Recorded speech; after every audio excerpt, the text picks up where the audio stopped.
5 मिनिटं झालेली आहे. हे बघा आपला कांदा आणि मसाला आपण लाल तिखट टाकलं होतं ते छान इथे आपलं मस्त शिजलेलं आहे. इथे आता आपल्याला घालायचं आहे थोडस शेंगदाण्याचा कूट. 10-15 शेंगदाणे मी इथे असे कुटून घेतलेले आहे जाडसर, ते आपल्याला इथे घालायचे आहेत. थोडीशी घालायची आहे कोथिंबीर आणि आपल्याला हे स्मॅश करायचं आहे सगळं.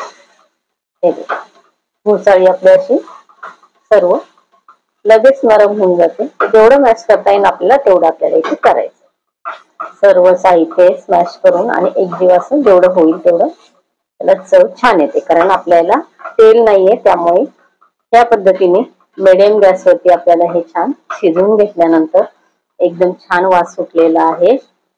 हे भरीत खाऊन बघा भाकरी बरोबर चपाती बरोबर, खरंच खूप छान लागतं.